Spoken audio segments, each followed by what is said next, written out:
Welcome back. Checking in with domestic news now. To start in Washington, where White House National Security Advisor John Bolton revealed President Trump has signed a new cybersecurity strategy.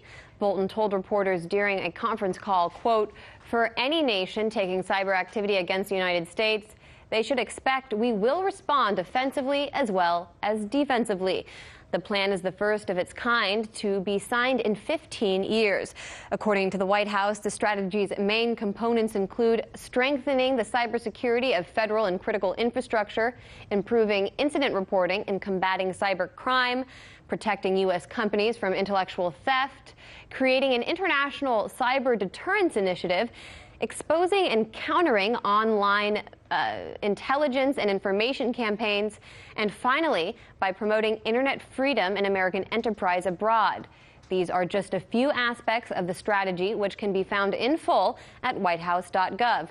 Trump said of the plan, quote, "We must protect the American people, the homeland, and our great American way of life."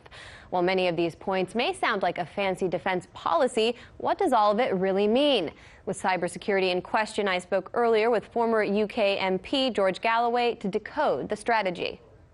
All right, George, first of all, the Trump administration now promises to expose and counter malign influence and information campaigns online. What kind of media do you imagine will be targeted by this strategy? Thee and me. The prevailing orthodoxy is stepping up its intentions to defend itself and to repel all borders. And as the prevailing orthodoxy has comprehensively failed in the United States, in Britain, and indeed around the world, that can only mean trouble. It's no surprise that the Mephistopheles of the Potomac, John Bolton himself, was the man to announce this. Back in Ronald Reagan's day, they talked about the U.S. exercising full spectrum dominance.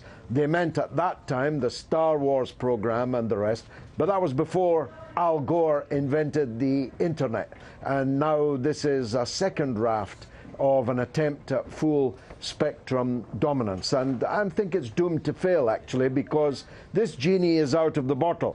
And there are plenty of people as clever as any American cyber warrior in all kinds of countries around the world.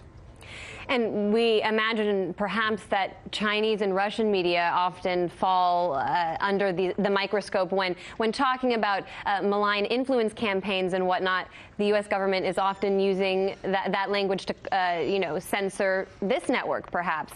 What about the initiative to promote internet freedom and U.S. enterprise abroad? How has the United States weaponized internet freedom in the past?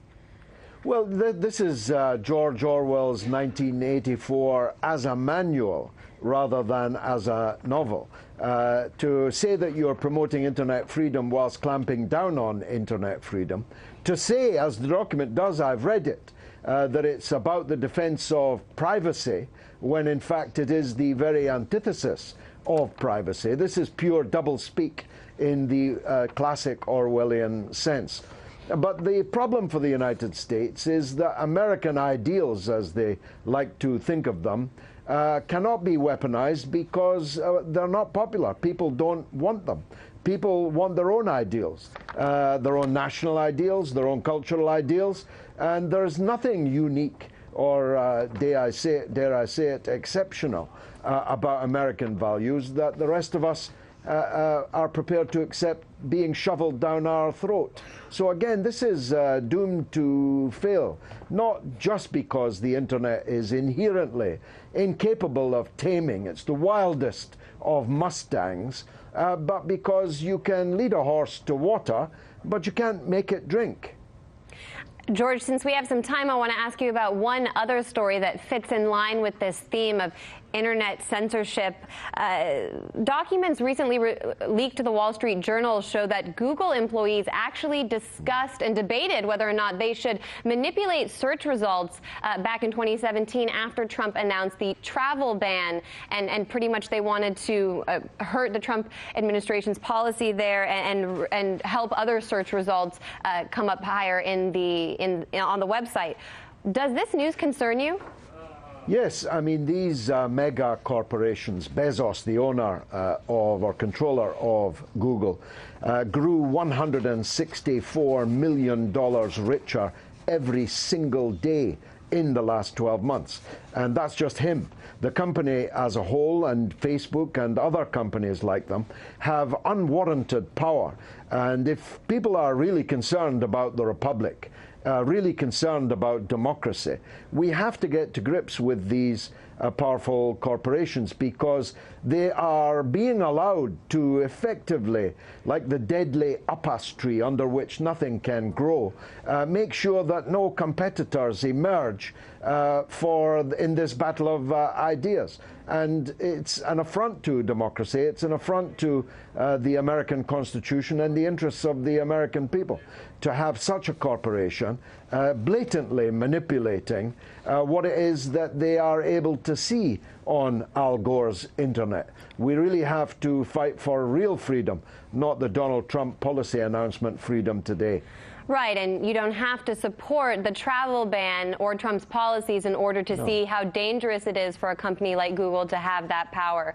Former MP George Galloway, we're unfortunately out of time, but we'll be talking to you again very soon. Take care. Hey YouTube, thanks for checking out our channel. We hope you enjoyed the video. We have tons of content for you just like this. For more of RT America's one-of-a-kind news and analysis, be sure to subscribe and never stop questioning more.